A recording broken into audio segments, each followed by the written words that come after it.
ইসোপাল্টাই YouTube চ্যানেলে আপনাদের সকলকে স্বাগত।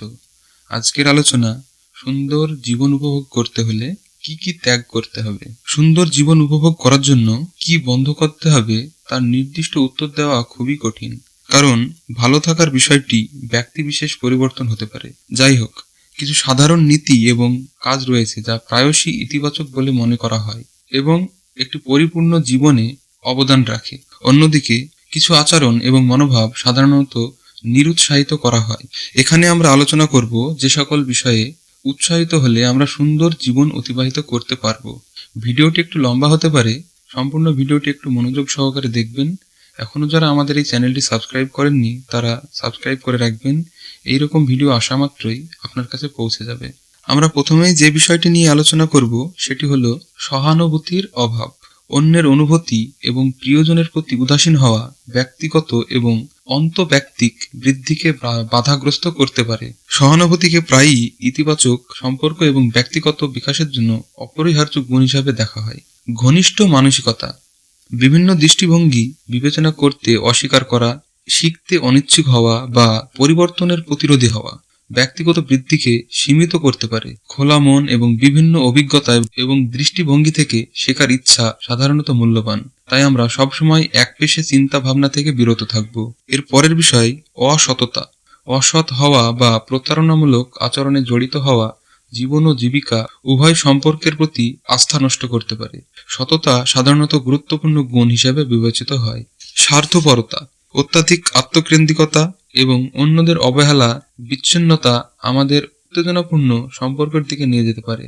তাই আমাদের জন্য ভালো হবে বিবেচনার সাথে সযত্নের ভারসাম্য এবং সকলের সাথে সম্পর্ক বজায় রাখা। এগুলি পরিপূর্ণ জীবনের জন্য খুবই গুরুত্বপূর্ণ। নিজের স্বাস্থ্যকে অবহেলা করা, শারীরিক ও মানসিক স্বাস্থ্যকে উপেক্ষা করে নিজের প্রতি অবহেলা করা ও নিজের চাহিদা পূরণে ব্যর্থ হওয়া সামগ্রিক মঙ্গলকে বাধাগ্রস্ত করতে পারে। এবার আসবো ব্যর্থতার ভয়। ঝুঁকি নিতে বা ভুল করতে ভয় পাওয়া জীবন ও জীবিকা বৃদ্ধিকে বাধাগ্রস্ত করতে পারে। ব্যর্থতাকে সবসময় শেখার এবং উন্নতির সুযোগ হিসাবে দেখতে হবে। ব্যর্থতাকে কিভাবে সফলতায় পরিবর্তন করতে হয় সেই বিষয়ে আমরা আগের ভিডিওতে আলোচনা করেছি, চাইলে দেখে আসতে পারেন। ক্ষমা করতে না পারা, ক্ষোভ ধরে রাখা এবং ক্ষমা করতে অক্ষম হওয়া বিরক্তিকর কারণ হতে পারে এবং মানসিক স্বাস্থ্যকে নেতিবাচকভাবে প্রভাবিত করতে পারে। এই জন্য ক্ষমাকে প্রায় সকল ধর্ম গ্রন্থেই প্রাধান্য দিয়ে থাকে।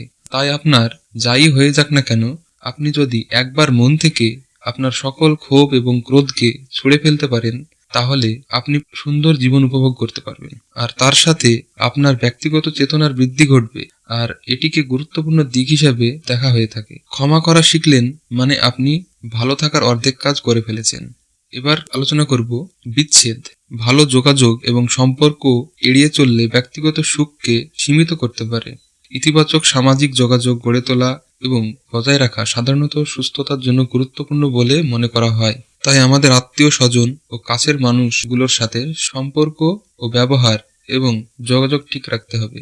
এ বিষয়ে বিভিন্ন ধর্মে অনেক উৎসাহিত করে থাকে। আত্মতুষ্টি, মধ্যস্থতার জন্য মীমাংসা করা এবং চ্যালেঞ্জ এড়িয়ে স্থিতিশীলতার দিকে নিয়ে যেতে পারেন। জীবন ও জীবিকার জন্য কিছু অর্থ উপার্জন করার ইচ্ছা খুবই প্রয়োজন, কিন্তু প্রায়শই দেখা যায় যে উপার্জন করে ঠিকই, কিন্তু সেটা খারাপ পন্থায়। খারাপ রাস্তা কখনোই ভালোর দিকে নিয়ে যেতে পারে না, উল্টে আরো খারাপ পর্যায়ে নিয়ে যায়। পরিপূর্ণ সুন্দর জীবনযাপন করতে হলে এই খারাপ দিকগুলি এড়িয়ে চলতে হবে। মূল্যবোধকে উপেক্ষা করা, একজনের মূল মূল্যবোধ এবং নীতিগুলোকে উপেক্ষা করা শূন্যতা এবং অসন্তুষ্টির অনুভূতির দিকে নিয়ে যেতে পারে। ব্যক্তিগত মূল্যবোধের সাথে প্রাসঙ্গিক এই রকম ব্যক্তিদের সঙ্গে মেলামেশা করা প্রায়শই অর্থপূর্ণ এবং উদ্দেশ্যপূর্ণ জীবনের জন্য অপরিহার্য বলে মনে করা হয়। কিন্তু যে সকল ব্যক্তির সাথে নিজের মূলনীতির পার্থক্য থাকে, তাহলে আপনাকে বুঝতে হবে কোনটা ঠিক, আপনারটা নাকি তারটা। যেটি ঠিক গ্রহণ করুন, আর যেটি ঠিক না সেটি বর্জন করুন, হোক সেটা ব্যক্তি অথবা নীতি। পরিশেষে জীবনে ভালো হওয়া এবং ভালো থাকা একটি বিষয়গত এবং বিকশিত ধারণা। এটি একটি নিজস্ব মূল্যবোধ এবং সম্প্রদায়ের মূল্যবোধের সাথে ক্রমাগত আত্মপ্রতিফলন। এটি স্বীকার করা গুরুত্বপূর্ণ যে পরিপূর্ণতা অপ্রাপ্য এবং ব্যক্তিগত উন্নতির দিকে একটি যাত্রা, এবং এটি জীবনব্যাপী প্রক্রিয়া। আমার মনে হয় যে কথাগুলি আমরা উপস্থাপন করলাম এগুলি কোনো নতুন কথা নয়, সবার জীবনেই এই অভিজ্ঞতা পাওয়া যাবে। যারা এইগুলি মেনে চলে তারা ভালো থাকে, আর যারা মানে না তারা জীবনের শেষ পর্যায়ে উপলব্ধি করে আবার যদি জীবনটা প্রথম থেকে শুরু করতে পারতাম, কিন্তু সেটা কখনোই সম্ভব না। তাই সময় থাকতেই যা করা করতে হবে।